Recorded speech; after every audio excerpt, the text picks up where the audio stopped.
Exchange of material होता है blood और बॉडी टिश्यूज के बीच में। पहला तो इनमें एक्टिव ट्रांसपोर्ट होगी, एक्सचेंज ऑफ मटेरियल के रेफरेंस से बात करें, यानी सेल्स, अगर ये कैपिलरीज के सेल्स हैं तो जब फ्यूज होंगे एक्टिव ट्रांसपोर्ट होगी यहाँ से बाहर की तरफ और बाहर से अंदर की तरफ, इसी तरह से मटेरियल्स आते हैं। फिर दूसरा, सेल्स के बीच में जो स्पेसिस हैं कैपिलरीज के सेल्स में, जिसको इंट्रासेलुलर स्पेसिस कहते हैं, एंडोथेलियम में इसके, यहाँ से भी मटेरियल आउटवर्ड और इनवर्ड मूव करते हैं। फिर इसके अलावा कुछ मटेरियल ऐसे भी होते हैं ये सेल इनको फैगोसाइटोस कर लेते हैं, यानी एंडोसाइटोसिस से निकल लेते हैं फिर बाहर की तरफ एक्सोसाइटोसिस कर देते हैं, यानी अंदर से निकल के बाहर निकाल देंगे। इसी तरह से बाहर से वेस्ट को निकल के अंदर भी कैपिलरीज के इनसाइड भी ये पुश कर देते हैं। तो इस तरह से भी ये एक्सचेंज ऑफ मटेरियल होता है। तो एक्सचेंज ऑफ मटेरियल ब्लड और टिश्यूज के बीच में कहाँ से हो रही है? Through capillaries.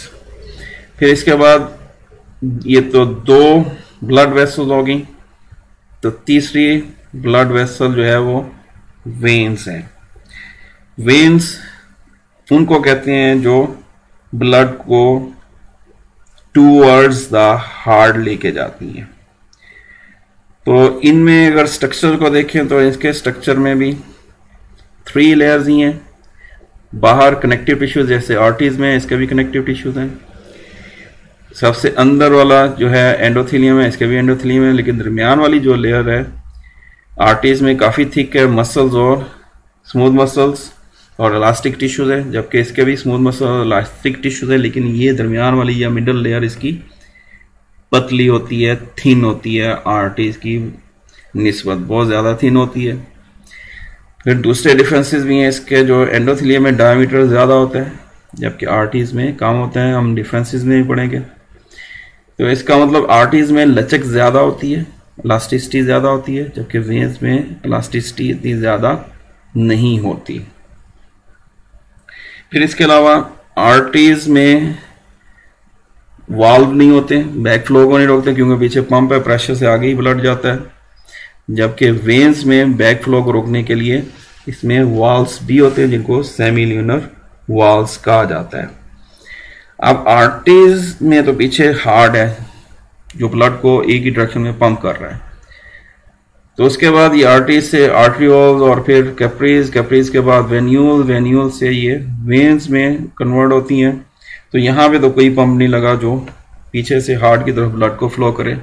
तो ब्लड फिर कैसे फ्लो करता है? तो ये हमारी बॉडी के मसल्स, डाइजेस्टिव ट्रैक और दूसरे बॉडी मसल्स, स्केलेटल मसल, जब हम मूवमेंट करते हैं तो ये वेन्स के इर्द गिर्द जो मसल हैं इसको प्रेस करते हैं, स्क्वीज करते हैं, और इसके अंदर वाल भी लगे हुए हैं, पीछे को ब्लड नहीं जाने देगी। और जब ये इर्द गिर्द के मसल इसको स्क्वीज करेंगे तो ये आगे को ब्लड को एक ही डायरेक्शन में पुश करती है। तो बॉडी मसल्स स्क्वैश करते हैं और असिस्ट करते हैं ब्लड के वापस आने को, रिटर्न को हार्ट की तरफ। फिर ये वेन्स, पहले वेन्यूल्स, फिर वेन्स, और फिर ये इकट्ठी होंगी बॉडी के लोअर पार्ट से ऊपर की तरफ हार्ट की तरफ लेके जाएंगी। लेकिन कौन सी वेन है जिसको हम नाम देते हैं इंफीरियर वेना कवा। इस तरह से बॉडी के ऊपर वाले हिस्से से ये बड़ी वेन जो बनेगी सुपीरियर वेना कवा। तो ये दोनों आगे कहाँ पे ब्लड को डालती हैं? राइट एट्रियम के अंदर लेके आती हैं। ये हो गई वेन्स।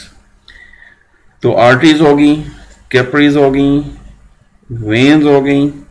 उसके बाद मटेरियल एक्सचेंज जो कैपिलरीज या कैपिलरी बेड में होता है तो किसके थ्रू है? टिश्यू फ्लूइड के जरिए से।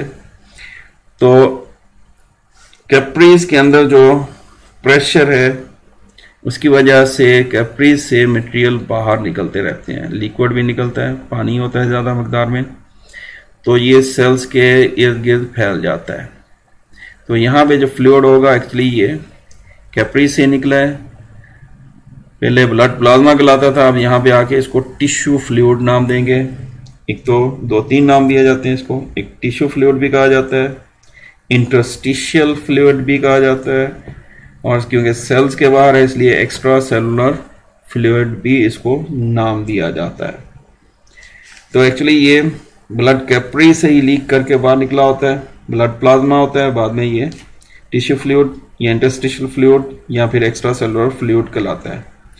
अब इसके अंदर कौन कौन सी चीज़ें होंगी? जो ब्लड में ऑलमोस्ट वही वाली इसकी कंपोजिशन होती है। इसमें पानी होता है ज़्यादा मिकदार में, वाटर होगा, इसके अलावा इसमें डिजॉल्व न्यूट्रिएंट्स होंगे, हार्मोन्स होंगे, गैसेस होंगी, वेस्ट होंगे, स्मॉल प्रोटीन्स भी इसके अंदर मौजूद होंगी। यानी अगर कहें ये कैपरीज है, ब्लड कैपरी है और ये टिश्यू है यानी ये सेल है, तो ये दरमियान में ये एक्स्ट्रा सेलुलर फ्लूइड है। इसमें पानी भी है, ऑक्सीजन भी है, न्यूट्रिएंट्स भी हैं। एक्चुअली ये ब्लड कैपरी से टिश्यूज की तरफ थ्रू एक्स्ट्रा सेलुलर फ्लूइड जा रहा है। यहाँ से जो कार्बन डाइऑक्साइड है, जो नाइट्रोजनस वेस्ट है या एक्स्ट्रा वाटर है, वो वापस कैपरीज में जाता है। तो इस जगह पे ब्लड सेल्स नहीं होते, रेड ब्लड सेल्स कैपरी से नहीं निकलेंगे, प्लेटलेट्स नहीं निकलेंगे, लेकिन कुछ वाइट ब्लड सेल्स निकलते हैं जो पैथोजेंस या एंटीजन का पीछा करते हुए ये टिश्यू फ्लूइड में आते हैं। अब वाइट ब्लड सेल तो रेड ब्लड सेल से काफ़ी बड़े होते हैं, वो कैसे निकलते हैं? तो ये इनके जो इंटरस्पेसेस हैं, इंटरसेलुलर स्पेसेस, तो यहाँ से ये स्क्वीज करते हुए यानी सुकड़ते हुए, उनमें एबिलिटी है ये सुकड़ के अलोंगेट हो जाते हैं और निकल जाते हैं, बुलेट की तरह की शक्ल बना के ये बाहर टिश्यू फ्लूइड में या आसानी के साथ एस्केप कर जाते हैं वाइट ब्लड सेल्स जो पैथोजेंस हैं उनका पीछा करते हुए। तो ये इंटरस्टिशियल फ्लूइड ही एक्चुअली ये ब्लड और टिश्यूज के बीच में एक्सचेंज ऑफ मटेरियल्स का काम करता है। तो ये था आज का टॉपिक, ब्लड वेसल्स। तो नेक्स्ट तक के लिए अल्लाह हाफिज।